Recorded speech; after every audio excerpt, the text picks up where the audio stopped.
But at the same time, we all knew that something was really out of whack. As she grew older, she became more and more important, didn't she? Politically and scientifically, but she didn't know when to stop. She was a bit too righteous.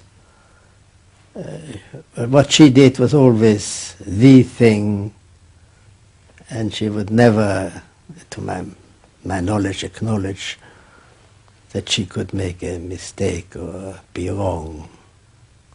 That is my feeling. But the power and influence of the Freud family in America was about to grow even more. Politicians were about to turn to Anna Freud's cousin, Edward Bernays, for help in a time of crisis. He was going to manipulate the inner feelings and fears of the masses to help America's politicians fight the Cold War. I don't mean to say, and no one can say to you, that there are no dangers. Of course there are risks if we are not vigilant. But we do not have to be hysterical. In 1953, the Soviet Union exploded its first hydrogen bomb, and the fear of nuclear war and communism gripped the United States. Those in power became concerned about how to reassure the population. Committees were set up and public information films made, appealing for calm in the face of new threats, like nuclear fallout. It's the fallacy of devoting 85% of one's worrying capacity to an agent that constitutes only about 15% of an atomic bomb's destroying potential. At this point, Edward Bernays was living in New York. In the 1920s, he had invented the profession of public relations and was now one of the most powerful PR men in America. He worked for most of the major corporations and advised politicians, including President Eisenhower. Like his uncle Sigmund, Bernays was convinced that human beings were driven by irrational forces. The only way to deal with the public was to connect with their unconscious desires and fears. Bernays argued that instead of trying to reduce people's fear of communism, one should actually encourage and manipulate the fear, but in such a way as it became a weapon in the Cold War. Rational argument was fruitless. What my father understood about groups is that they are manipulable, they're malleable, and that you can tap into their deepest desires or their deepest fears and use that to your own purposes.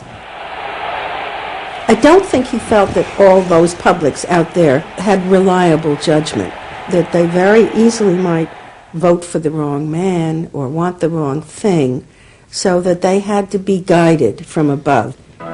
One of Bernays' main clients was the giant United Fruit Company. They owned vast banana plantations in Guatemala in Central America.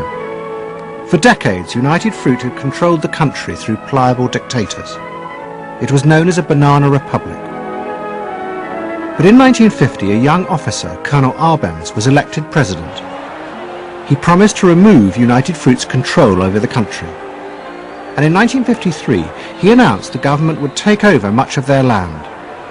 It was a massively popular move, but a disaster for United Fruit, and they turned to Bernays to help get rid of Arbenz.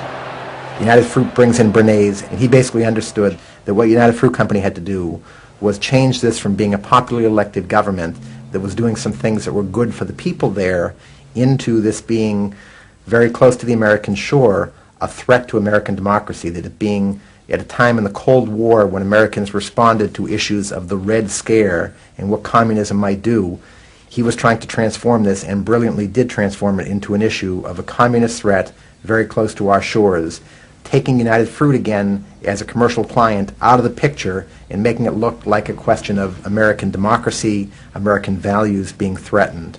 In reality, Arbenz was a democratic socialist with no links to Moscow.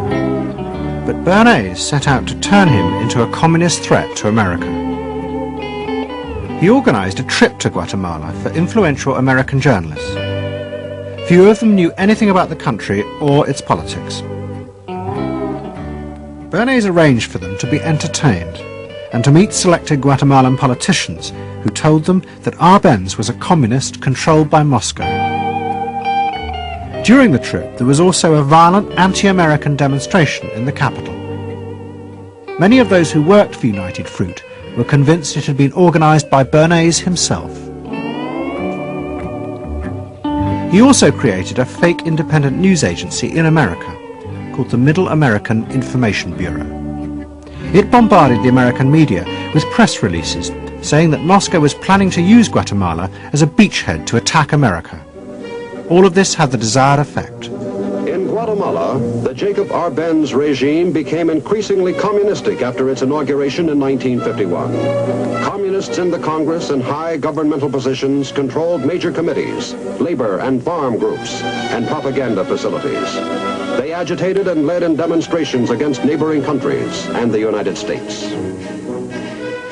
What was profoundly new in terms of what Bernays did is he took this menace to our backyard in Guatemala. For the first time, we saw Reds a couple hundred miles from New Orleans who Eddie Bernays had us believing were a true threat to us, that it was going to be a Soviet outpost in our backyard. But what Bernays was doing was not just trying to blacken the Arbenz regime. He was part of a secret plot. President Eisenhower had agreed that America should topple the Arbenz government, but secretly. The CIA were instructed to organize a coup. Working with the United Fruit Company, the CIA trained and armed a rebel army and found a new leader for the country called Colonel Armas. The CIA agent in charge was Howard Hunt, later one of the Watergate burglars.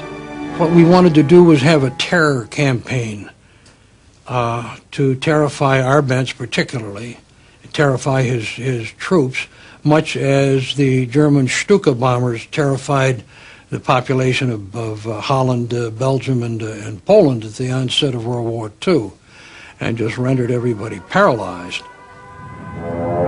As planes flown by CIA pilots dropped bombs on Guatemala City, Edward Bernays carried on his propaganda campaign in the American press.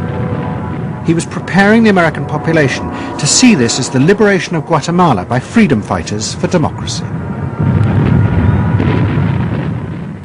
He totally understood that the coup would happen when the public and the press, when conditions in the public and the press allowed for a coup to happen, and he created those conditions. He was totally savvy in terms of just what he was helping create there in terms of this overthrow.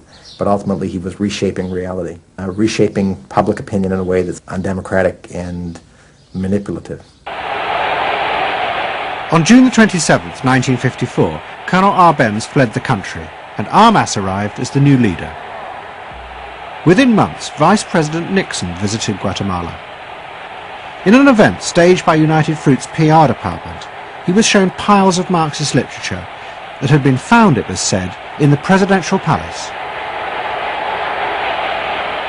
This is the first time in the history of the world that the communist government has been overthrown by the people. And for that we congratulate you and the people of Guatemala for the support they have given. And we are sure that under your leadership, supported by the people whom I have met by the hundreds on my visit to Guatemala, that Guatemala is going to enter a new era in which there will be prosperity for the people together with liberty for the people. Thank you very much for allowing us to see this exhibit of communism in Guatemala. You're welcome. And for dinner, see what Mother has for dessert. Banana gingerbread shortcake.